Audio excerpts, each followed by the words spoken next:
Get ready for the show. It's about to begin.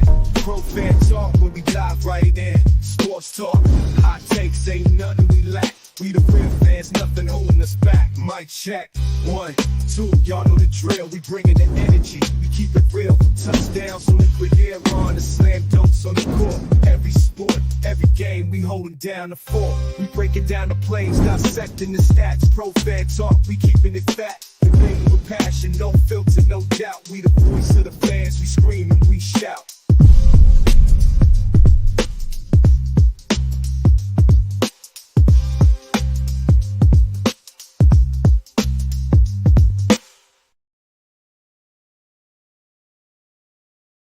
What's going on, good people? Happy Friday to you. We are at the Pro Fan Talk. We kicking it live, getting ready for this Bengals and Eagles preview. Eagles traveling down to the Queen City, my hometown. You know I had to talk about it. Man. This is always the game. This is always the week. I get a chance to, talk trash to some family, some friends. I usually see some of my homies I went to high school with because they always at the games and tailgating at the games and stuff like that. So it's always fun.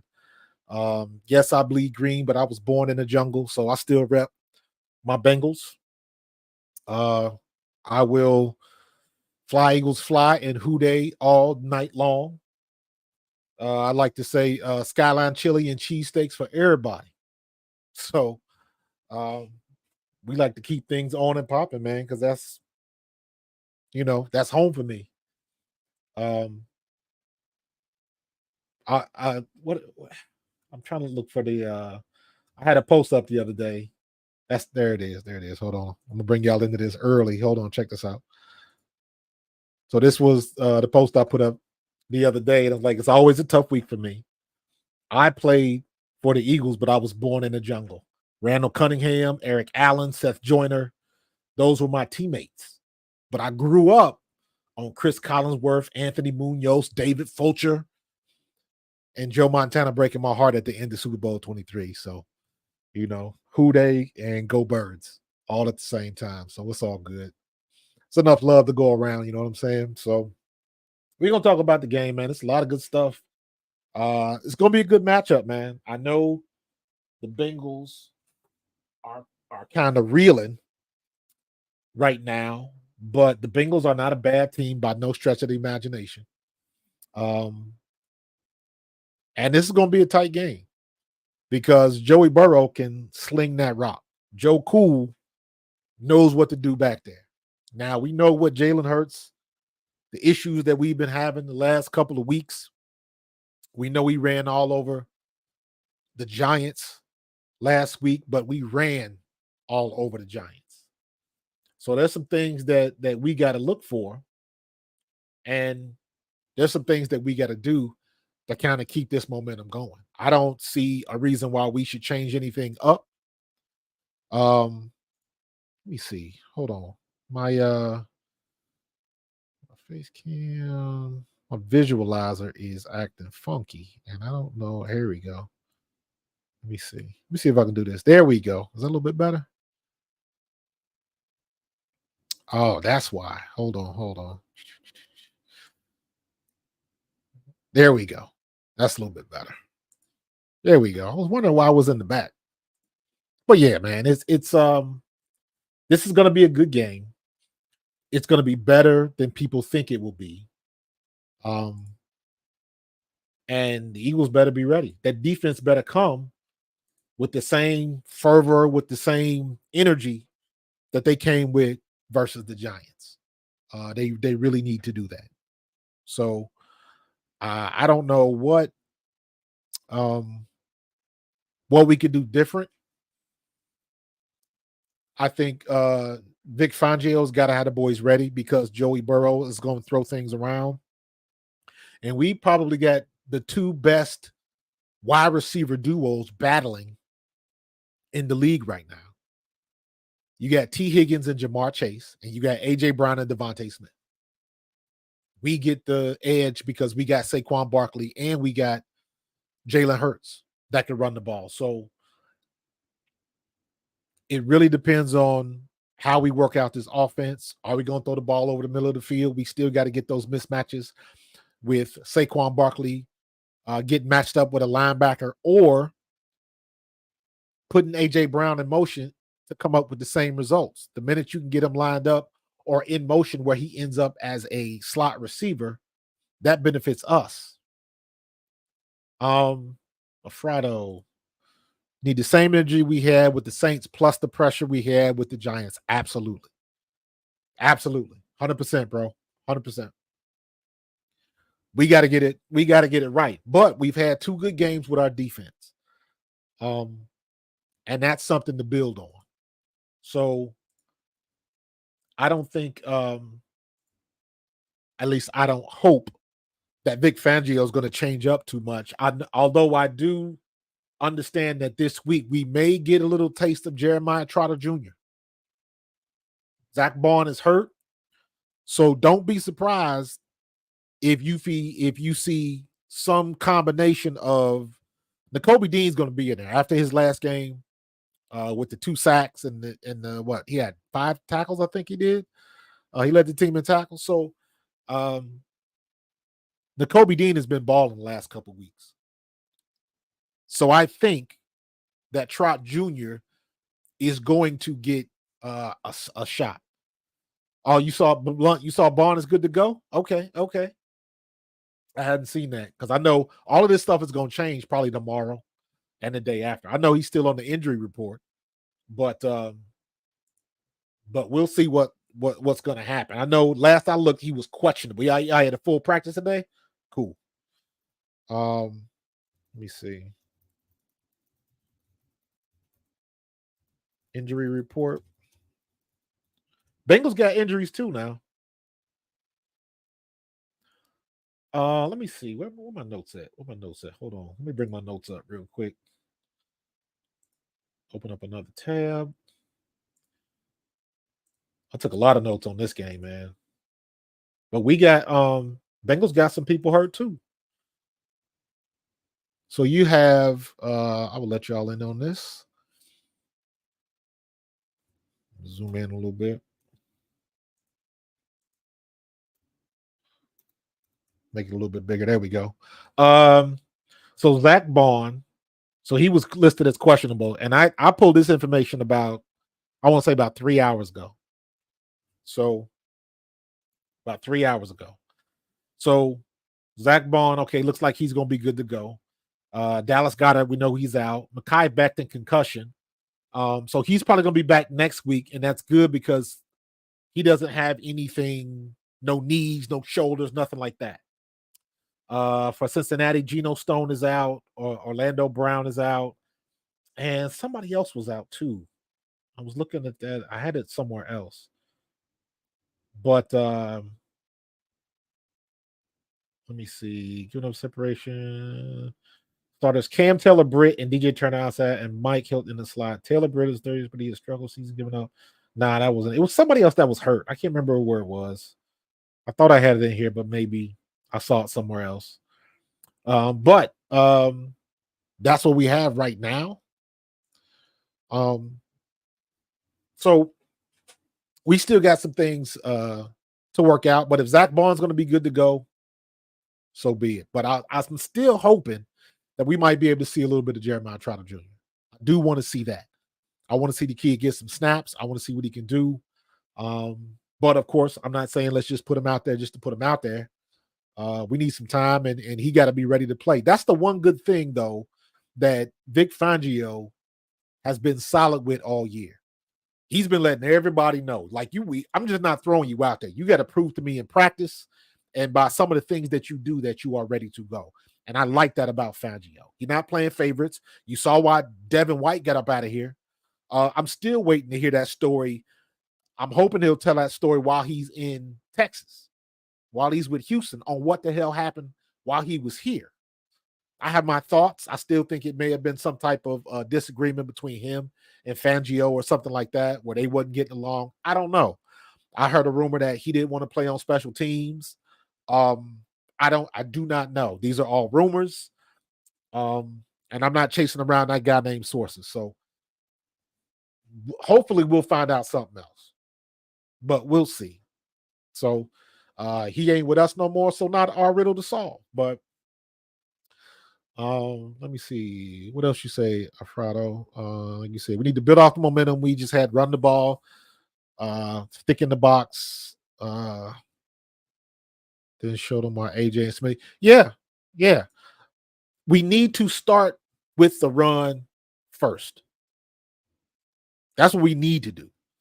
We need to start with the run first. And then let the passes branch off. The first pass we should throw should be AJ Brown going across the middle on a slant, on a quick slant, because AJ Brown and Yak Yards are friends. He is getting it done after he gets the ball in his hands. And that's what we were doing last year and in 22, and couldn't nobody stop it. They knew it was coming and they still couldn't stop it. And then you put that together with Saquon Barkley being the ultimate play action. Because now, and I saw this the other day, I don't know if you saw my video when I went over all of Saquon's runs. There was one from under center, and Jalen stuck that ball out very similar to what Dallas used to do. And Dak Prescott and Ezekiel Elliott used to run that play action, and they used to destroy us. They used to kill us with that play action. And Dallas would slip somebody right underneath at the line of scrimmage, and we would have nobody for them. So, all right, Alfredo, you know what I'm talking about. We used to get killed on that. And it wasn't anything crazy. It was just Dallas ran play action very, very well. And we had to respect Zeke. And we're in the same boat because we've got Saquon Barkley. We have the number 3 running back in the NFL. And the only reason he ain't number 1 is because King Henry exists. So we have to be able to use that. We have to stick that ball out there and get those linebackers to at least take one step up. That's all we need is just that one step. Y'all know my rule. If we can get one step out of a linebacker or a DB, one step equals 3 yards worth of space. And that's all you need. It sets up the block. It gives you separation. It opens up passing lanes, everything. But you got to give a good fake. We did that last week.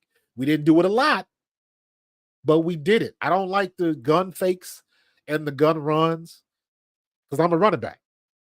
I want to get the ball going downhill, or you give me the ball with plenty of space, plenty of depth, and I'm going off tackle to outside. You give me a lot of room to work with. Then I can be a running back. I can see what I can see. If I got somebody coming, that's my man. I can make a miss. Or like you saw Barkley did last week, he can run somebody over. He can lower that shoulder and put a boom on somebody. If they're going to make the tackle, it's expensive. So we have that threat now. And then on top of all of that, if you're going to key in on Jalen or on Saquon, Jalen can take off on you.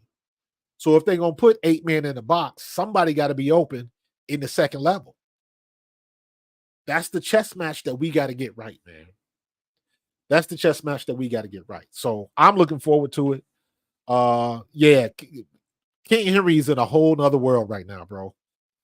Whole nother world. He is on his own level, is because he's ridiculous right now, man. So I'm with you on that one. The biggest concern I have with our offense for this game is Fred Johnson blocking Hendrickson. I don't disagree. But here's what I say with Fred Johnson. He looked okay last week. He didn't look great. He has some good run blocks. Pass blocking, not so much. But I think pass blocking will get better the more snaps he gets. So the more snaps he gets, you get used to it. You know what to do and what not to do. Your calls, you know where your help is coming from. All of that type of stuff, man. All of that type of stuff. So we'll see how that works out. I agree with your concern, though, for sure. I definitely agree with your concern. So I want to see what's going to happen, what we're going to do. I want to see us run more off tackle and outside because I think we have the best results. But I can't really complain about that. I'm nitpicking because Saquon Barkley finding his spots up the middle. Saquon Barkley was in the matrix last week. He was in the zone. I tried to explain that before. It is a very unique feeling. I've had that before a couple times when I was in college. I remember the one time in college I had 300 yards rushing against Marshall. When you get in the zone like that, I remember one play in particular against Morehead State, and it was a toss pitch left. And as soon as I got the ball in my hands, I cut back all the way right. Everybody was flowing, and I'd never done that before in a game, and I cut that all the way back and ended up scoring, I believe. And it was just when you get in the zone like that and you see stuff, like I said, you in the matrix, and that's where Saquon was last week. And let's hope we can get him there again because the Bengals defense is not that great. Bengals defense is not that great. We've got some fruit that we can pick from that tree. But we got to do the right thing. They got to have a game plan right. Right? We can't go the first series and go 3 and out because we run number 1 is 2 yards and then they want to go throw. And then on 3rd and long, they, 3rd and mid, 3rd and 5, 6, they want to throw 30 yards down the field.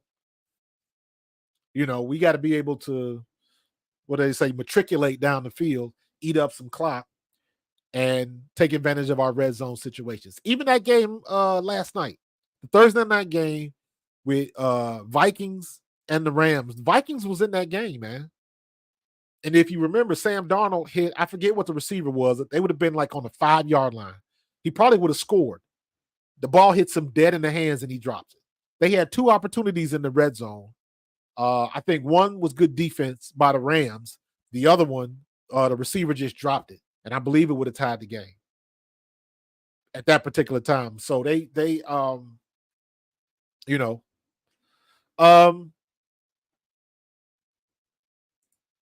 Blunt, Hendrickson is good, man, but let me go back to my stats. I took notes on all of this stuff, man. So I understand what you're saying, but let's go defense.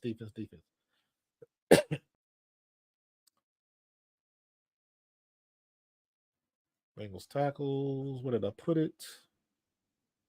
It was about Saquon, right? Saquon Barkley versus the Bengals run defense. Coming off an extremely impressive performance where he ran for 176 yards at MetLife. And I agree with this.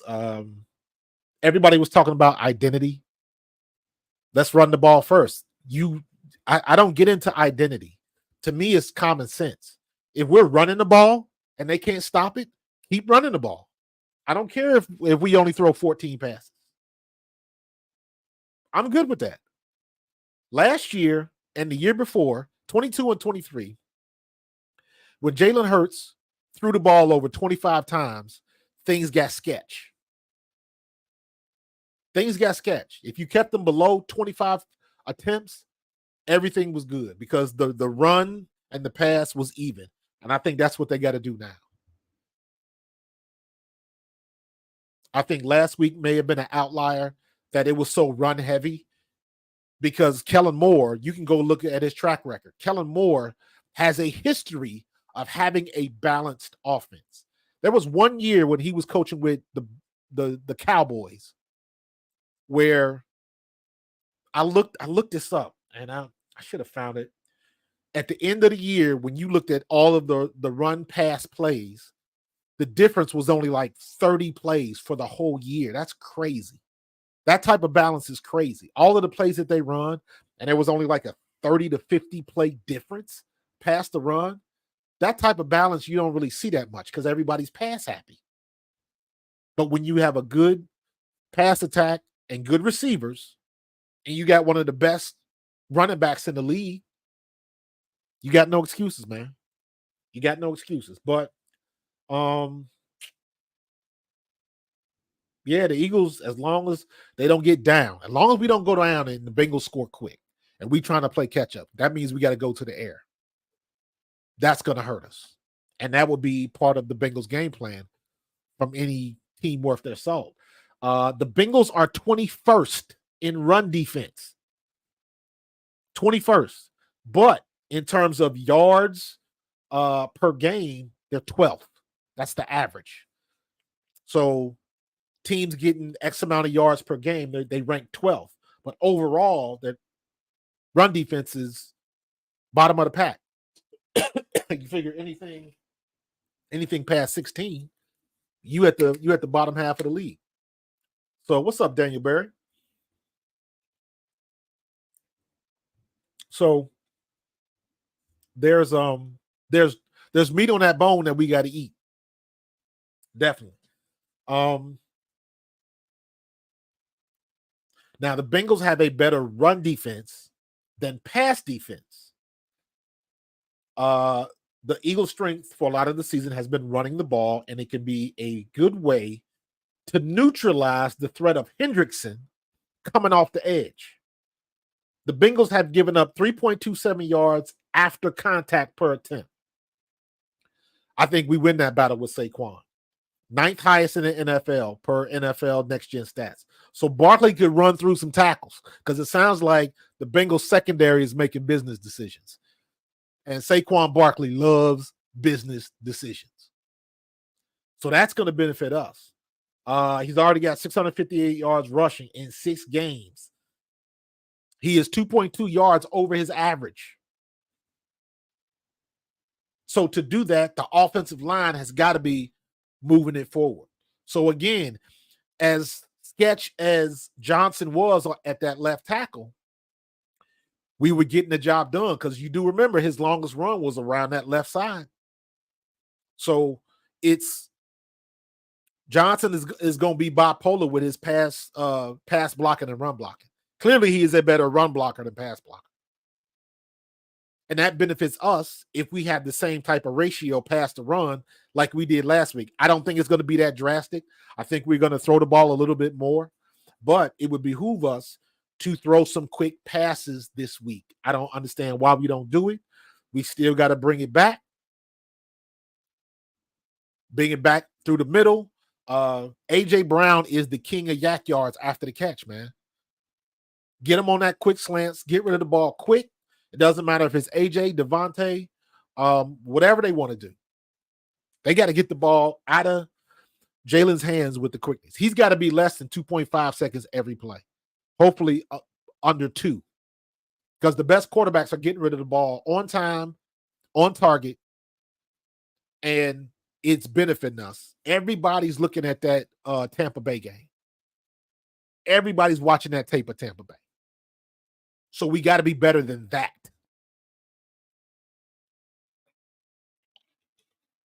I'm not going to take any pass defense from the Giants game. Daniel Jones is god awful. He is hot garbage. So we're supposed to dominate that offense. That's like giving somebody credit for tying their shoes. Nah. So we'll see what's going to happen. We'll see what's going to happen. And like I said, there's some meat on the bone that we gotta eat. So let's see if they can take care of difference. But like I said in my notes, you have to have the balance, and we got to take advantage of our red zone opportunities because Joe Burrow, Joe Cool can sling that thing around. And like I was mentioning earlier, we got the top 2 duos. We got Devontae and AJ, and we also got T. Higgins and Jamar Chase. All of them jokers can stretch the field. All of them. T. Higgins and Jamar Chase, they are threats. They can take the top off. They can catch the ball. They can go up and get them 50-50 balls. And Joey Burrow can put the ball on a string. Joe Cool ain't no joke, man. So we have got to be about that business. We have got to be about that business, man. So we're going to see what's going to happen, man. So I trust that Vic Fangio is going to be good to go. I can see that, having them. We just got to keep that momentum going on with the defense. With the defense. I'm hoping that the Kobe Dean will be a little bit better in coverage. But again, y'all know my thoughts on this. There's not too many linebackers that's going to be able to cover like that. Not a lot of them. So we got to be able to take care of business and put the mismatch and the matchups where they need to be. What am I looking for here? I had a dang it. I don't know what happened to it. I had a thing on here where it was talking about I think it was talking about Saquon. And I lost it. That on it. Oh well. Yeah, I lost it. So, but in any case, we just gotta take care of business, man. You gotta take care of business. So if they don't scheme up a lot of deep plays, that should help. Cody, I'm with you. It's probably gonna happen, and I'm okay with that because AJ Brown has been paying dividends since he got healthy. So I don't want to abandon it, but I also want to use common sense too. If it's 3rd and 5 and all we need is 5, let's get the 5 and then go deep on that first down. Let's do that. But we're nitpicking because Jalen been hitting them long balls. Jalen is in the tops in the league for deep balls. So AJ Brown matters because we were struggling when they was hurt. And then with when him and Devontae were out, that was bad for business. I was bad for business. So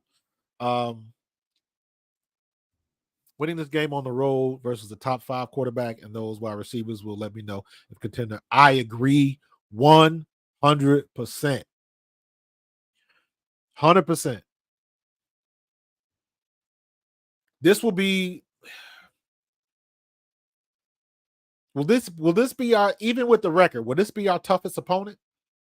Is Cincinnati better than Tampa Bay? Because Tampa Bay just basically whooped our ass. So do you guys think that, put it in the chat, do you think that Tampa Bay is better than Cincinnati? I know Cincinnati got the better quarterback. So our matchups, man, listen. Our secondary, Quinyon Mitchell, Cooper DeJean, y'all about to get tested this week. Y'all are about to get tested this week. I think we up for the challenge, though, because our young guns are balling. Sidney Brown is back. He going up against his brother. Shout out to all the twins out there. I got a twin sister, but twin nonetheless. And then Sidney Brown is going up against his brother, Chase Brown, that plays for the Bengals. That should be fun to watch. Sidney Brown is a safety. Chase Brown I believe, is a wide receiver. I don't think Chase Brown starts, though. So we'll see. So, yeah, Blunt, I think, we're definitely a real challenge on the road, man. Definitely a real challenge. I sent N'Kobe Dean a text. I was like, I said, go down in Cincinnati, handle business in my hometown. I said, but make sure you don't get no Skyline chili until after the game. So, I agree, Cody. I agree. Just based on the way the season is gone, this has been our toughest opponent. I would agree with that. But I think we are a better team now than we were 3 weeks ago. The bye week for us came at the perfect time because I was one of the ones that was bitch moaning and complaining before the season started that I didn't like where the bye was on the schedule. And come to find out, we really, really needed that. Really needed that. That was the perfect time. So, you never know what you're going to get, man. I think they gave us that bye week early because we went to Brazil. But at the end of the day, whatever the reason was, it doesn't really matter. We We made the most of it, and it benefited us. So we didn't like it in the beginning, but that really helped us out. Really helped us out. So, oh, that's what's up, Cody K. I didn't know you was a twin. That's what's up, bro. So it was pretty good. It was pretty good. In about 5 minutes, I'm gonna add the link in the chat. So if anybody's brave enough to come on camera and want to ask a question, or if you want to ask a question but leave your camera off, you can do that, and we can still get the audio. So it's all good in the hood, but we're gonna keep that moving. I'm gonna do that in about 5-10 minutes. So let me see what was next. Let me check my notes. Yeah, Hurts just threw 14 passes. Let's go over this. Jalen Hurts threw just 14 passes and completed 10 for 114 yards last week.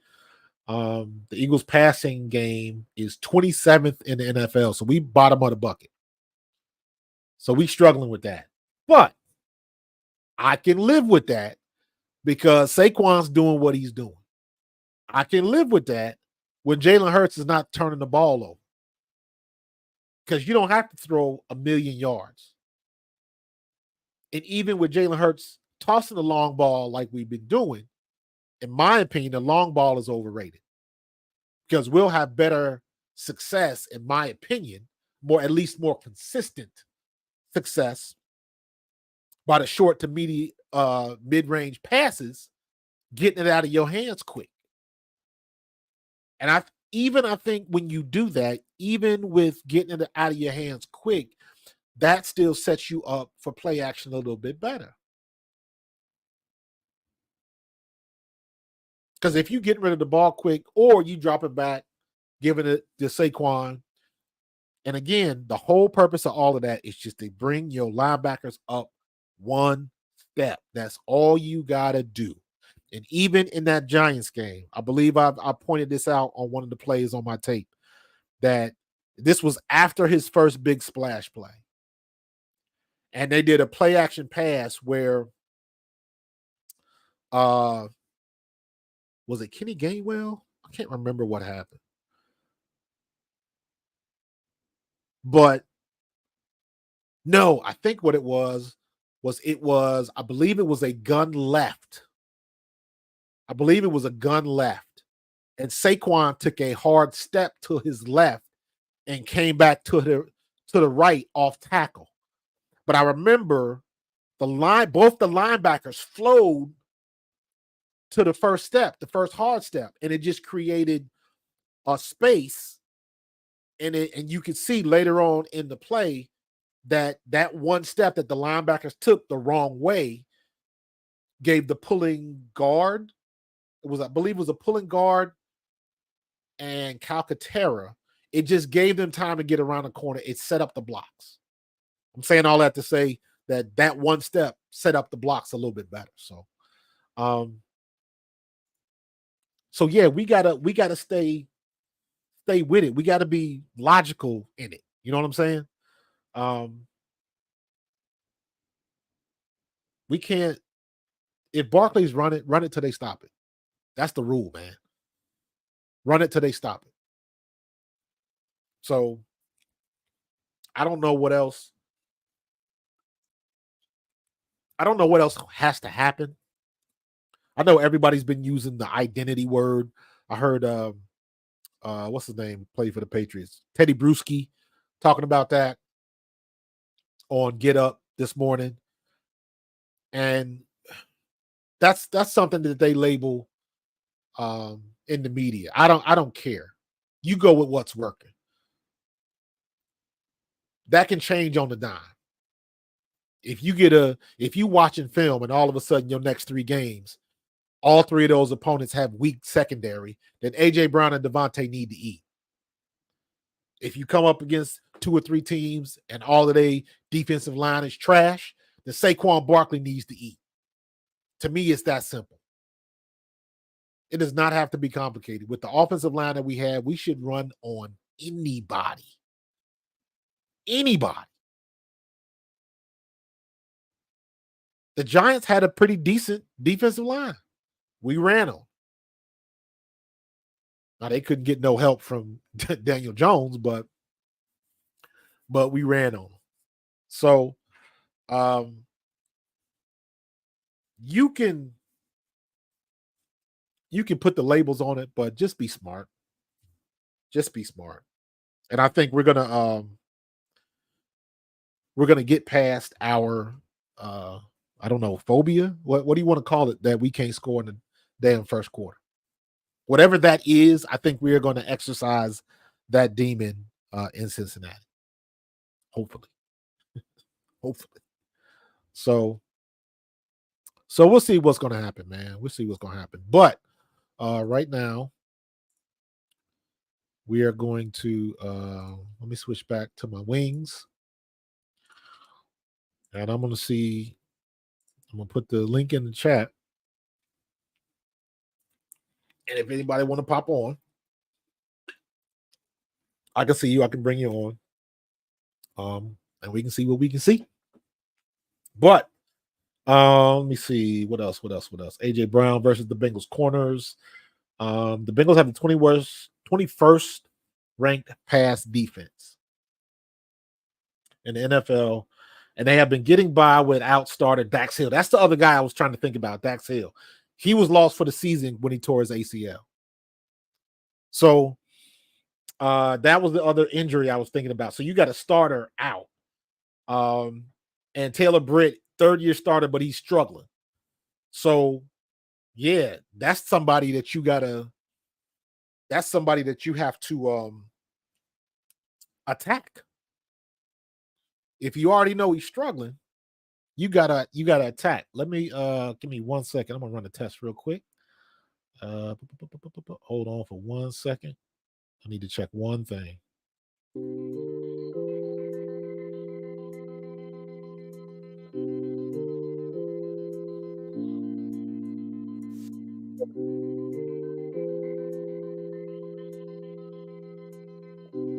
Working, and we good to go. Let me see. What's up, son? I agree with that. However, Hurts has had some games. I remember now. Again, I gotta keep it 100. I'm going back 2 years to pull this information. But I remember when we beat he beat Aaron Rodgers at home. We beat Green Bay at home, and like he outplayed A-Rod. And I'm good with that. What's up? We got Blunt in the building, man. What's going on, dude? What's going on, man? How you feeling? I'm feeling pretty good, man. What's up? What you thinking about this weekend? Oh man, listen, I'm gonna tell you now, like I put in the chat, this game right here is gonna tell us where we're really at, as far as I'm concerned, because we look good and we did what we were supposed to against Cleveland and against the Giants, right? You know, we faced them, we got in front of them, we handled our business. We got a little shaky against Cleveland, even though when you think about it, we truly dominated that game. I mean, Myles Garrett. If it wasn't for that Myles Garrett, the special teams. Myles Garrett changed the face of this score just to make it closer to what it was, because at the end of the day, they really only scored 9 points off on our defense. Right. Completely dominated the Giants. I mean, completely dominated them. Yeah, so what them. Yeah, so this game right here, in my mind, against Cincinnati, we're talking about Joe Burrow's top 5 quarterback in the league. Jamar Chase, T. Higgins. The slot guy is actually not that bad from a small. I think he's like from Princeton or something like that. And actually, if you look at his stats, pretty solid guy. Tight end they got from Iowa. I think rookie they got out of Iowa. Not bad at all. So their offense can put up some points. And with Joe Burrow alone, you know he's a legit QB. Right. So my thoughts are is this. If we can beat this team on the road, this is going to tell me that we are a legitimate contender to compete at the end of the day. I agree.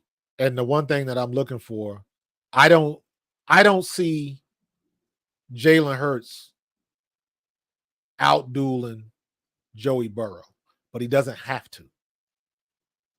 If we can just get a decent day, if we can get, I don't know, 250, that means AJ is eating. That means Devontae is eating. Yeah. So, and then we're at the point now where our expectations for Saquon Barkley are up here. Yeah. And he's delivered every time. So I don't see anything different, because even we are in a prime situation where we can tell people you got to pick your poison. Yeah. And we should have an answer. The only thing that I want to see, and again, it doesn't take like a ton of yards. He don't have to have a 300-yard game, but I do want to see him get the ball over the middle, and that needs to come off the quick slants. It can't be 3rd and 5 and we running 10-yard patterns. We don't need that. And I think that's been some of the issue with Jalen Hurts in some of these previous games, because I think our pass patterns are way too long, man. I did that. I don't know if you saw that one video I did where I actually put a stopwatch on his passes. Yeah. And I was like, this is ridiculous. Right. But that's not on him. Right. Now, he does miss some receivers every now and then. Yeah. But when you're running 10-yard routes and when you run a 10-yard slant and stuff like that, that takes too long to develop. When you got Johnson on your left, giving up the ghost, you got to do something different, man. You got to do something different. Well, look, we've had the luxury of having to face the last 2 weeks not the strongest quarterback. So in the grand scheme of things, Jalen didn't need to put up big numbers. But here's my concern with Burrows. If we get down early, they are going to change the game plan in my mind. I would imagine that it's going to mean less carries for Barkley. I'm not saying that's the right thing. I know how the Eagles operate. Yeah. When they get behind, that's when they're going to start the attempts. And what does that mean? That means there's more risk for Jalen as far as the turnover. So I do see that there's going to be a lot more passing involved in this game. I think if I'm the Bengals, how do you come in this game? Which way do you think you're going to stop? Are you going to say, I'm going to commit to stopping Barkley and make Hurts beat us? Or are you going to say, hey, guy like A.J. Brown, Devontae, we're going to really focus on them and we'll deal with, a light box? I think the smartest thing is right now, the way he's playing, the smartest thing to do would be to make Jalen beat you. Bingo. Yeah, So what that means is more attempts are coming, right? Because you're going to stack the box. And then if you get down against Burrow, that means that it's going to be more attempts. Exactly. Yeah. Exactly. But the way we're going right now, that's a risk, because they haven't been able to stop Saquon yet. Yeah. And we are at a situation. This is where I like it, because now you got two people to game plan for. You got a game plan Saquon and you got a game plan AJ. Yeah. So I just had some information the other day where somebody was talking about, I didn't even realize this. They had changed the rules. They changed the illegal man downfield rule. Mm-hmm. And last year, and even in 22, the offensive lineman could be downfield like 4 yards. Yeah. Now you can't. Oh, they tightened up on that, man. Yeah, but I didn't associate that with that was a big reason why the RPO was working so well for us. Mm-hmm. Because if Jalen Hurts pulls the ball, right, and Kelsey and Lane Johnson and all of them are 4 yards down the field, right, you got running lanes. But if they can't move, if they got to stay at the line of scrimmage now, that changes everything. I'm gonna be honest, man. I think the whole read option is I don't know, man. First of all, Jalen just doesn't look like he does not look as explosive like when he did rookie year and his 22. I don't know. I understand that he had an ankle surgery. I think in between 22 to 23, right after Super Bowl year. Yeah. And maybe that might have slowed down some of his explosiveness, even though he made a nice run against the Giants this past week. But some of his explosiveness in the read option to me, it's not a threat like it was in previous years. So I like what you said. I was listening to you when you were talking to Tone about getting Saquon, just like they're doing with Derrick Henry, 8 yards, giving them 8 yards to see in the backfield, I formation, fullback, old school. Hey, run that and then run some play action off of that. Run it till they stop it, man. And Yeah. the one thing where I think Saquon is better than King Henry, and again, I can go back 2 years ago, and I remember when they came to Philly, and was that Sam Darnold the quarterback back then in Tennessee? I think it was. In Tennessee? No, you mean you thinking of no, that was no, that's not Sam Darnold. It's the guy. Oh my gosh, he took him to the AFC Championship and they lost for first round to I can't think of it. Oh my gosh. I'm looking right at his name. I know who you're talking about. But anyways, that game, he had more yards than Derrick Henry did. Yeah, I remember we shut that down. But we shut that down. But here's what I was gonna say. Yeah. When it comes to Derrick Henry, if you can get him Ryan before Tannehill. he hits the line, Ryan Tannehill. Yeah. Before he hits the line of scrimmage, he's done. Yeah. He's done because he doesn't have any momentum. He can't change directions before he hits the line of scrimmage. Now, once he gets past there, if you ain't got him, you got a problem. Now, Saquon is quick enough where he can make you miss. Yes. Because he's had a couple of cutbacks and spins in the hole. Did you see what he did to Burns on that spin? Oh my God. It was the second one because the first spin, he didn't gain any ground. He spun, but he didn't move nowhere. So he basically spun in place, and I think it ended up being like a 2-yard gain. Yeah. Second one, though, he made him look silly. Yeah. But the best thing about Saquon, and I'm saying this as a running back, man, the best thing about Saquon is even when the linebacker meets him in the hole, he can get skinny in the hole and make you miss when you are where you're supposed to be. Yeah. If Derek doesn't run you over, you know what I mean, you pretty much got him. But I think Derek is in a better position though, having Lamar, because Lamar's a threat. So Tannehill was never a threat when we played Tennessee. Agreed. With Lamar there, you gotta keep you gotta kind of keep, you can't just attack Derrick Henry and forget about Lamar. You'll get burned. Yeah, like Jalen was in 22. That's exactly what I'm saying. Yes. But exactly. I think, and this is my opinion, I think Jalen is taking a page out of Donovan McNabb's book. You mean spend more in the pocket? When Donovan McNabb came back, I believe it was his third year, and he came back all buffed up. Yeah. And he was throwing all them balls in the dirt. Yeah. He beefed up so he could take the punishment in the pocket. He stopped running. Because I remember, like, why would you give away your best asset? Yeah. It doesn't make sense to me. But, he knew what he was doing, and he knew he had to be one of the elite quarterbacks in the league. You got to be a pocket quarterback. And that's exactly what he became. Because I was watching film on Donovan the other day, and I was like, damn, like sometimes we forget how dynamic of a passer he was. He could sling that rock around. On the dime. Jalen, bad boy. Jalen can do that, but Jalen has not done that with consistency yet. Right. He was. Do you think Jalen has regressed? Yeah. I think he's regressed because of his mobility. I want you to think back to 22 with that Super Bowl year.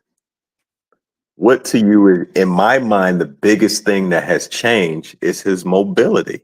That's the biggest thing in my mind that has changed. To me, he was always throwing them deep shots. He's throwing the great deep shots to either AJ or to Vontae. I think he's fourth in the league right now. Yeah.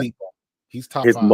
His mobility is not what it was in 22. To me, that's the thing that I think in 23 he was hurt worse than people realize. Oh yeah. But I think because of that, I think the biggest reason he has regressed is because Shane Steichen left. Last year they didn't know what the hell they were doing. Sirianni really screwed him up. Yeah. Sirianni really screwed him up. The whole thing, I would really love to hear or have somebody talk with Brian Johnson. because I really I want to know what the hell was happening in film sessions last year, because it didn't make sense. It didn't make sense for you to go in a game against Tampa Bay knowing he was going to blitz, and we had no hot routes or nothing like that. Now I can give some of the heat to Jalen because maybe he didn't see some things, but you're not going to blitz 63% of the time and he ain't going to see none of it. Right. I don't buy that. And then when I'm seeing it, once again, I'm looking at the routes and I'm like, wait a minute, how come there ain't nobody running a 5-yard quick out or a quick slant directly across the middle? We didn't run no rubs, no meshes, no screens. We didn't do any of that. Right. And it cost us. And I think the situation with Sirianni, Brian Johnson, I don't know what it was with that communication, but it was bad. And I hope I'm wrong, but I think the biggest bane on Jalen Hurts right now is that he cannot get a stable coaching system when it comes to OC. Right. Forget the head coach. The scheme has got to stay the same. Yeah. I look at Geno.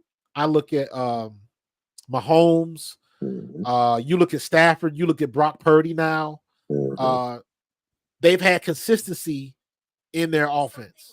Yeah. Damn, Siri. I said consistency and Siri popping on. Yeah. I think that's his biggest detriment. Right. Because I believe if in my opinion, if Shane Steichen would have still been here,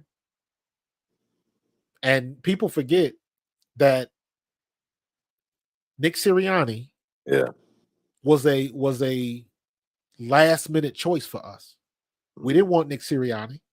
I don't believe for a minute that Howie Roseman wanted to hire Nick Sirianni. I think when they figured out what they had left, Sirianni was the best of a bad bunch. And he's made the best of his situation. Yeah.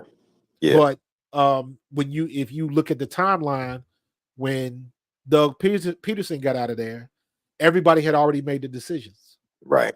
So they were stuck. They couldn't get who they wanted. They couldn't get they wanted Vic Fangio that year, but he had already signed with Miami. The only reason he stayed in Miami is because he's a man of his word and he had signed a contract. Right. That's why he stayed in Miami for them 2 years. Right. But I want to know what happened with Brian Johnson, because I refuse to believe that they promoted him from within. Yeah. And then they hamstrung him. That makes no sense to me. Well, we know that Brian Johnson was running Nick's offense. I mean, so we know that Nick was fully behind controls with that. What do you think about Kellen's offense this year? What are your thoughts around the offense? So far so good. I think a lot of the issues, when we do what we're supposed to do, we succeed. Now we've had some issues. We're one pass away from being a one loss team. One drop pass. So in the macro, his offense has been pretty decent. We've had some failures in the red zone, not because of his doing, but because of execution. Yeah. So I can give coaches the blame, but at the end of the day, the guys on the field are the ones that make that happen. Yeah. Now, where it gets dicey is when you look at what happened at the end of last year, when you had Matt Patricia and Sean Desai and Brian Johnson, nothing was working. I think a big part of that was I think you had a collaboration of coaches that their personalities just didn't get along. I thought the issue with Matt Patricia was wrong from the start, because Sean Desai, whether you liked him or not, he had the defense playing pretty good. I mean, we went to the Rams and we shut down Puka Nacua in the second half. So he had some good performances, and it's like, why are you changing up? Yeah. Something was weird. Something was missing. We'll never hear the end of it. We'll probably find out on some 30 for 30 in like 15 years or something when everybody gone. But if I had to grade the offense, I'd give them a C+. And here's the reason why. I actually would give the defense a B+. And when you look at the games, even going back to starting in Green Bay, yeah, we ended up with scoring 34 points. But when you look at it, That red zone defense with Green Bay, we stopped them even though we had 2 early turnovers. That defense really made the difference there against Green Bay. Then you go to the next game, we end up facing Atlanta. The defense actually played great against them. They were really solid against Atlanta. I mean, yeah, they ran, Bijan Robinson was killing us on the ground. But at the end of the day, we gave up 21 points, and that last drive was the killer. Now we kept them out of the end zone when they were inside the 10 twice. Exactly. When we faced New Orleans, shut them down. I think they scored that one time. Shut them down. Tampa, the whole team got blitzed on it. So that was just the team L when we played Tampa. I mean, everything, all phases of the team just took an L on that one against Tampa. Then after that, who do we face after Tampa? We faced because the Browns. Tampa was the bye week. Look what we gave up 9 points to the Browns on defense, and then what we do to the Giants, we gave up 3 points. So when you think about the defense, only reason why I give them a B+ is simply because of the Tampa game. Other than that, and with Atlanta, so that's the reason why. But the offense, my concern with them is the starts that they're getting off to. I like what Lane Johnson said. They look constipated. How can you not have a game plan? This is my concern with Kellen Moore. What is your game plan for these first couple drives for us to be successful? Something's not right with it. Something's not right with the execution and the plan. Something's not right. I know I'm biased, but I am a stern believer that with our team and our offensive line, you always run the ball first. And what I would like to see is pistol or ace off tackle, first play of the game. If they stop it, they stop it. But that's where I don't like when we go gun and he got to step sideways before he goes. I hate that. Do that later in the game. What about the fullback action? What about we putting Van Sumer in as a fullback? What are your thoughts on that? I like it. I actually love it. I just don't want to see it in the beginning.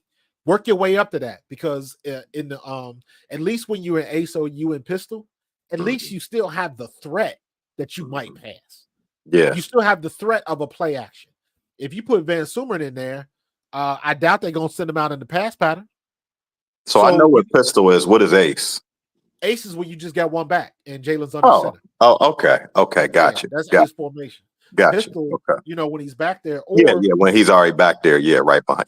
So I think what's up, Don Vaughn? I would like to see that early in the game and then go off tackle, not up the middle, because they're gonna stack the box. Mm-hmm.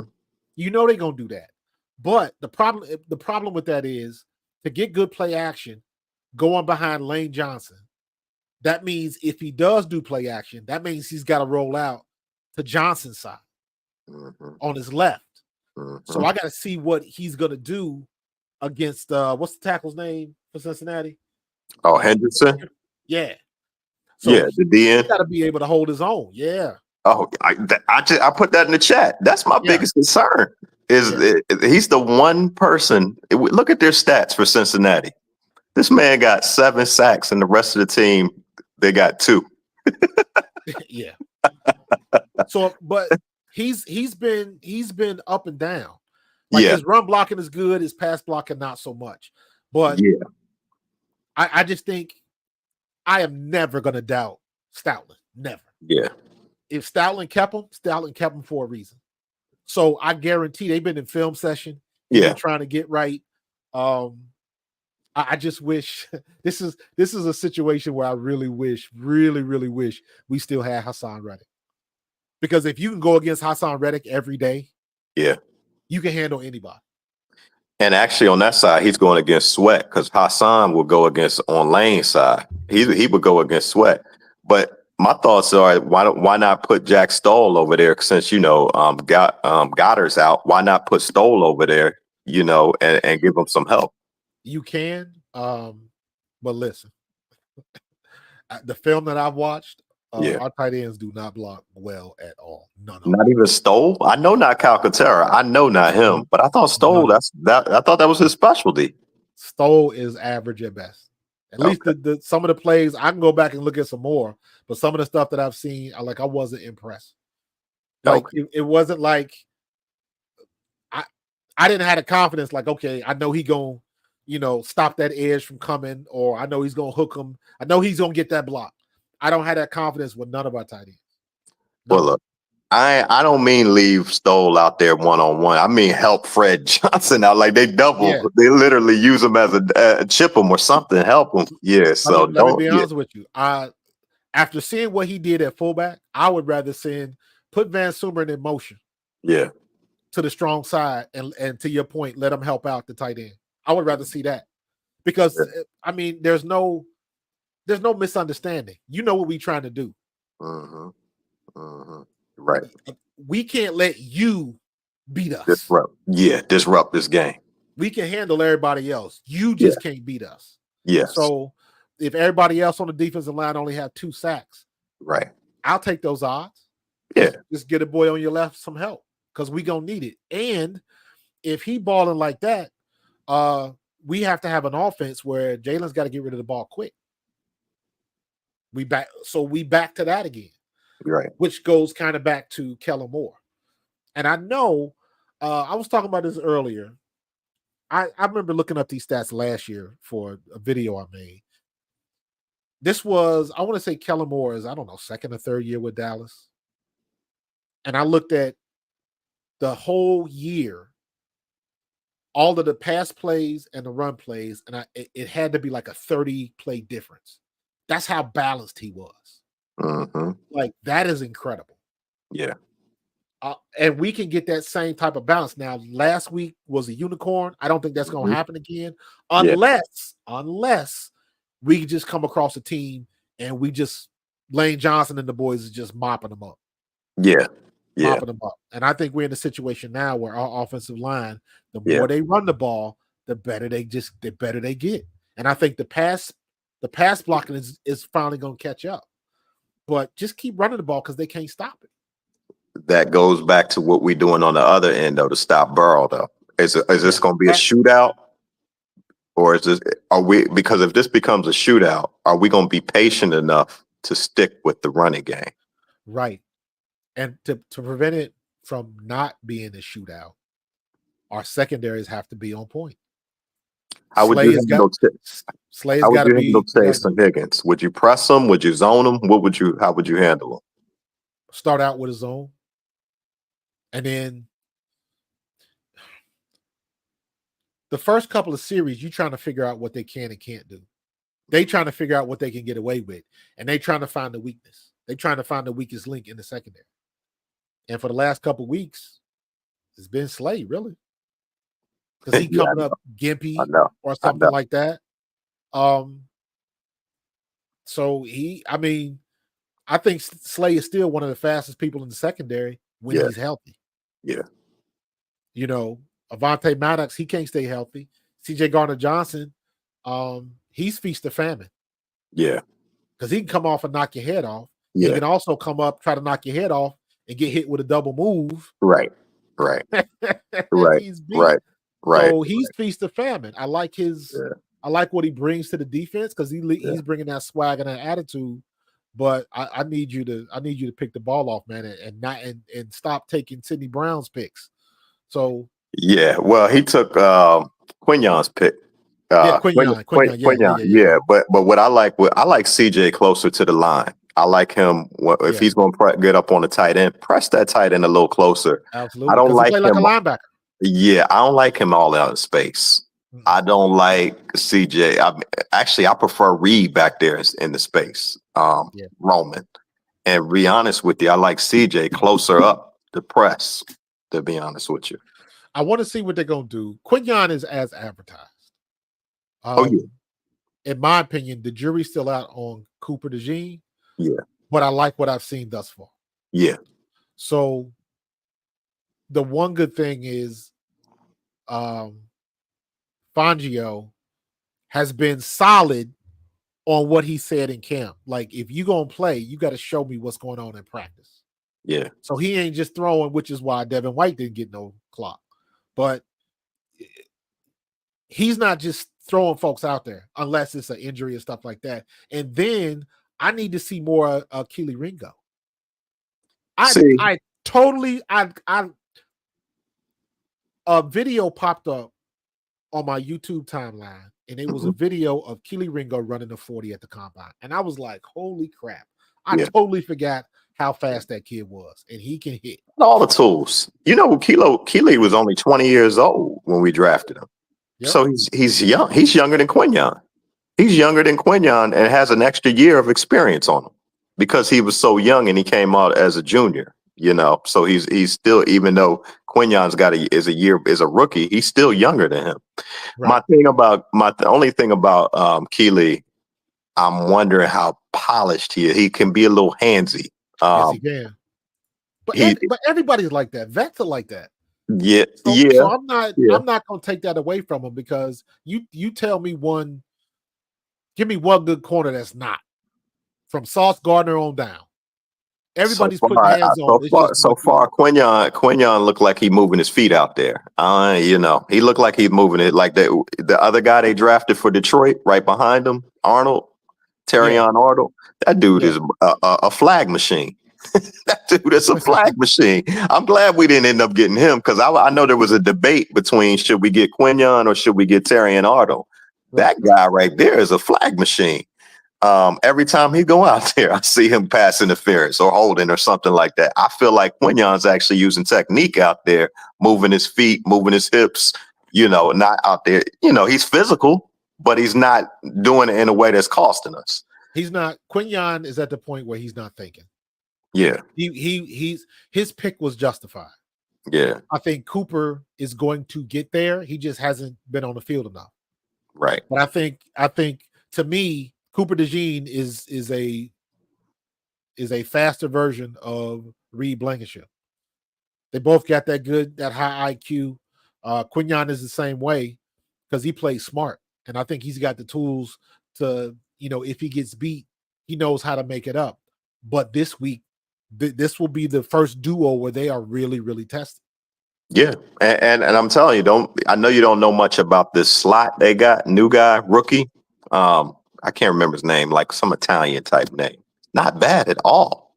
I mean, that guy's got, if you look at his numbers, not bad at all for a young guy. So he's going to get tested in that slot too. Right now, though, if Slay goes out, Keely is not the first guy up, though. The first guy up is Isaiah Rodgers. When you look at when Slay went out, Rodgers is the first guy that comes in there. And I hadn't seen where Rodgers got toasted yet, but I mean, right now he's next on the pecking order. Were you talking about Andre Losvie? Yeah, that's him. Yeah, he's not bad. 6'3" from Princeton, 210. Okay. Yeah. He's not bad. We should not sleep on him. I know we don't know about him, like he's not a household name, right, but not a bad player. This is one of those situations where I'm not worried about the coaching. Mm-hmm. Do I think the Bengals coach is better than Sirianni? Not really. No, because they come out the gates horrible every September. Right. So I'm thinking this is a situation where I'm gonna give Sirianni the edge as far as just, you know, who's on the sidelines doing what.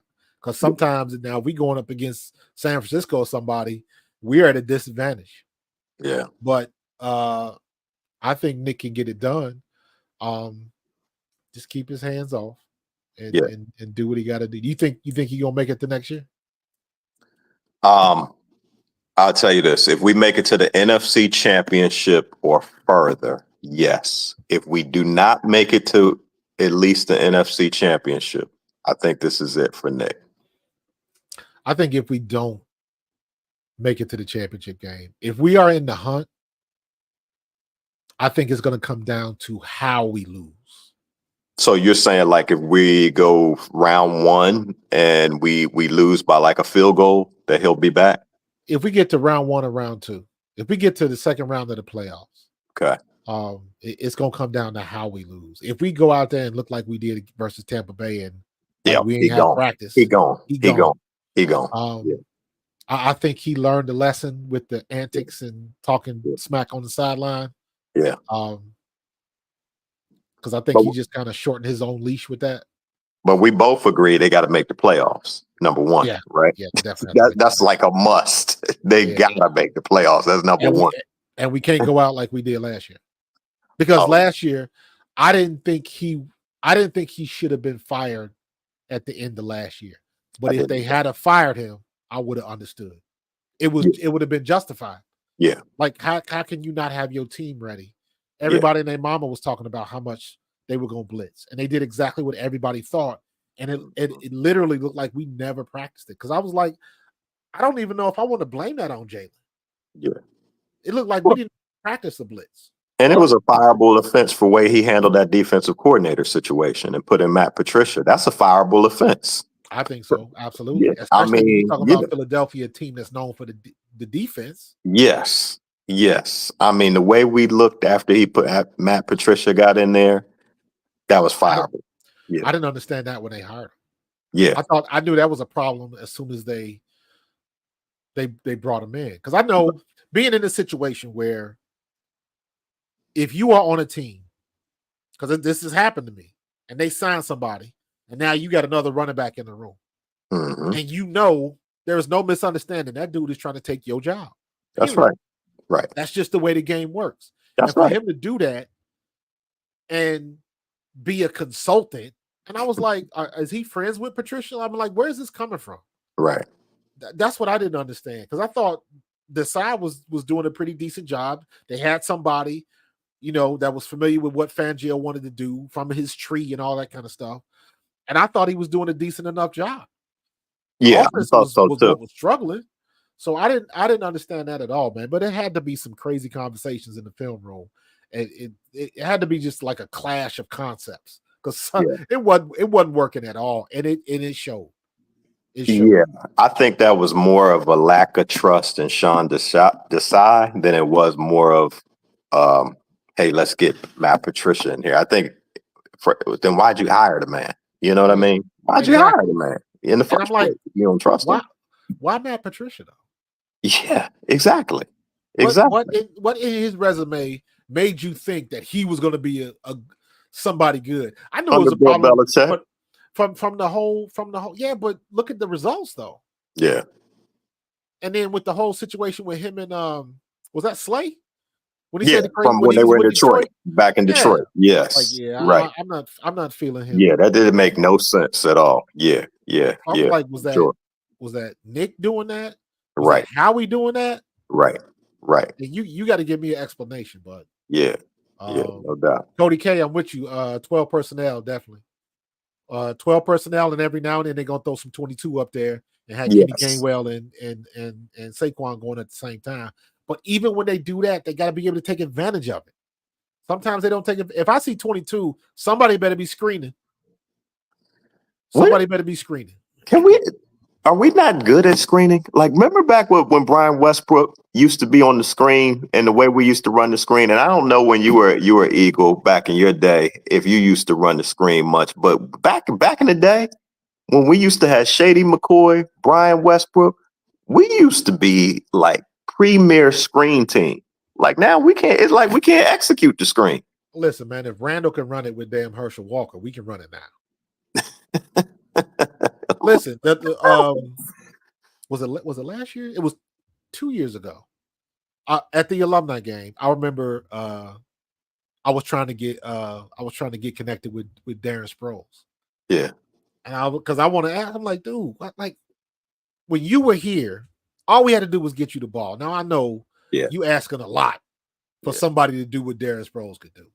And he was there with Wentz and Foles, right? And that group. Yeah. However, the screen game when Darren Sproles was here was incredible. Yeah. And even if you take it to him, yes. You don't have to I've seen 2 screens that I can think of this year where they did the traditional play action. Jalen turns around and he tries to throw it over the end, but the end is expecting it. So he Bats got the to, ball down. yeah, so he got to lob the ball way up in the air. And Yeah. even if he gets it off, the running back's got to be over there and he's got to wait and wait and wait. And as a The running whole back, blow that's the up. last thing you want to happen because you don't want your ribs blowed up, man.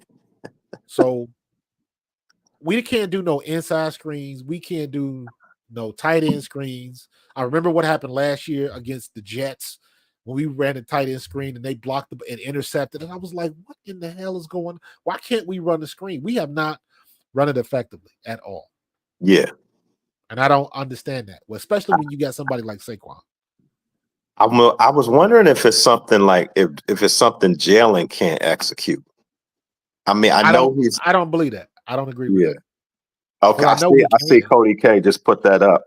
I just see he put he's saying he's not comfortable throwing it over the middle is what he's saying. I don't believe that either. I just think he got to do it. Because you can go back and you can look at when he was throwing across the middle or getting the ball to AJ or Devontae going across the middle. Yeah. He can do it. He's done it. And if he can do it, if he did it before, he can do it again. That's how I see it. So, yeah. I don't know. This man's been playing quarterback for years. I mean, come on now. We would go back to the days of even Oklahoma when he put up Heisman type numbers.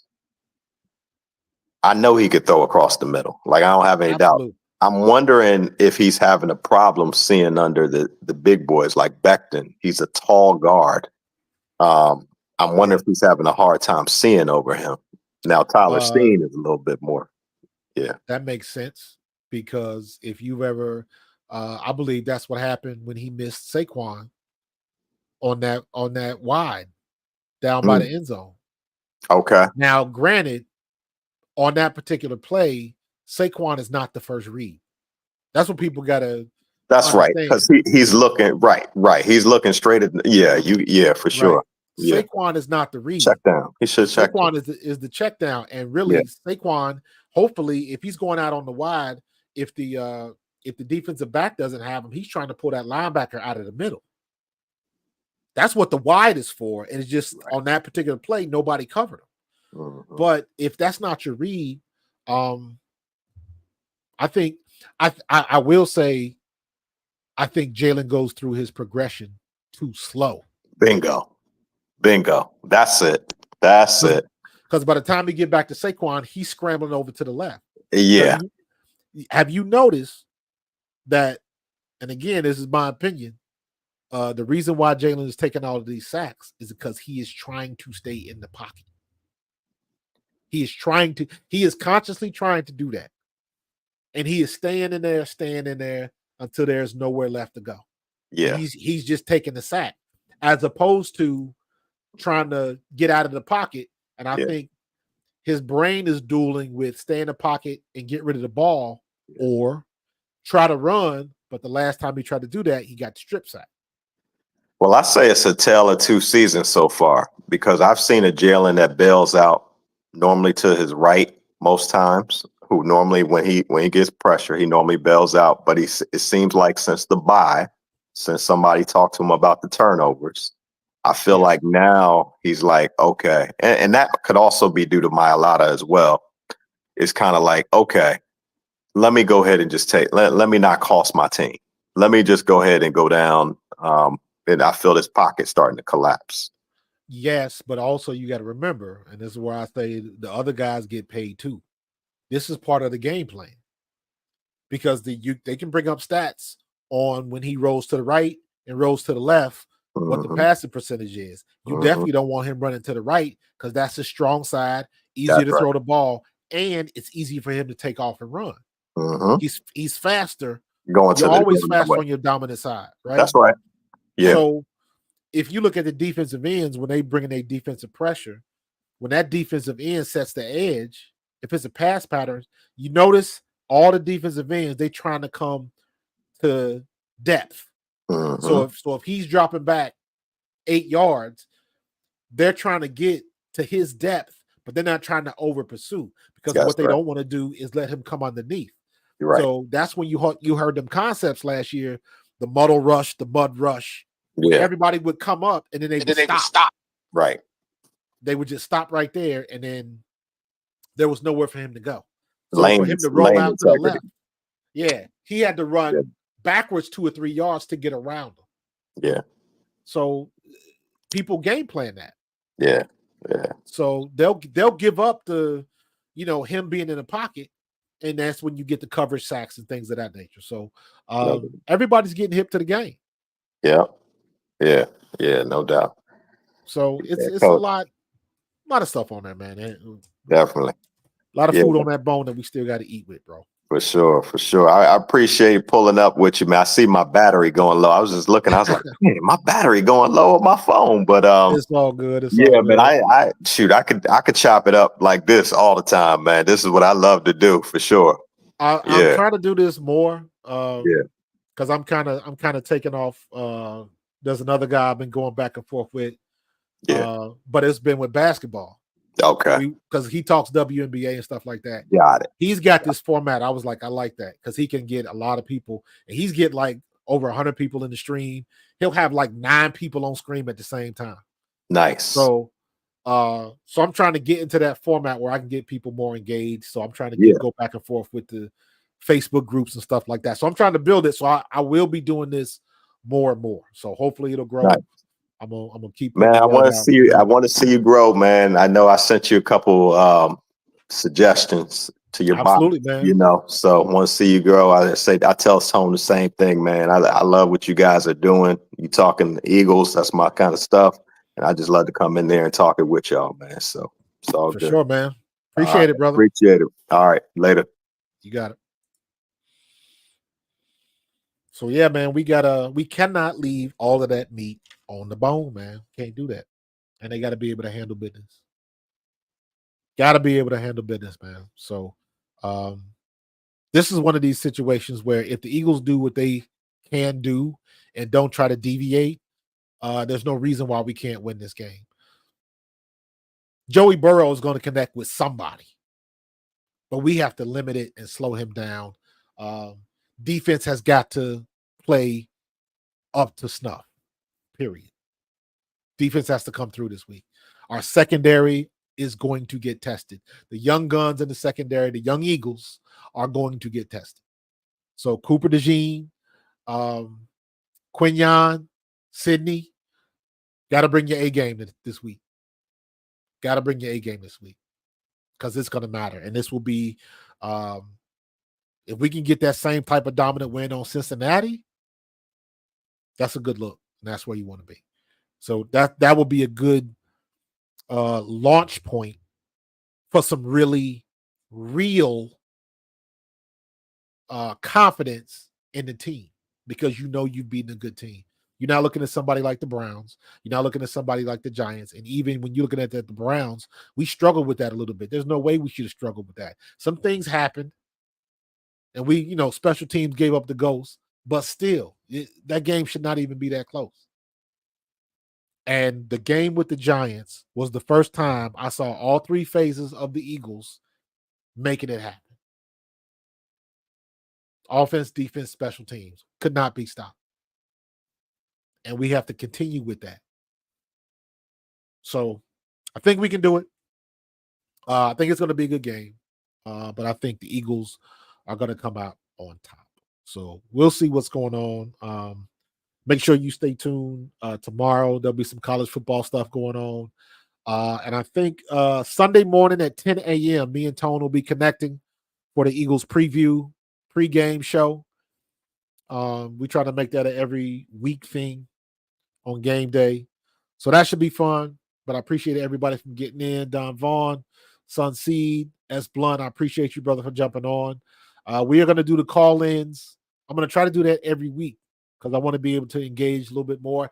And it is so much easier talking to somebody else than it is just talking to myself. So I definitely want to keep that on and definitely want to make this thing grow. So appreciate everybody, man.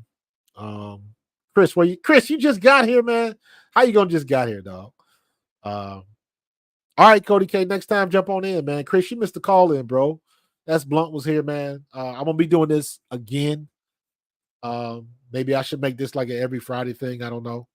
But I'm gonna do it during the week. You know me, I'm trying to stream every day if I can, because the numbers are growing, slow, steady growth, organic growth. Organic growth just means that the people are jumping in these streams are paying attention and really engaging. So, and I want to keep that and just make my numbers grow and continue to do that. So I appreciate everybody jumping in. Appreciate the support. We're gonna get this thing done this weekend, and we're gonna continue our winning ways. So the Birds gonna be formidable again, and people can continue to doubt us if they want, but we're gonna make some things happen. So y'all enjoy y'all weekend. Be safe. And we're gonna do this again real soon. Go Birds. I'm out.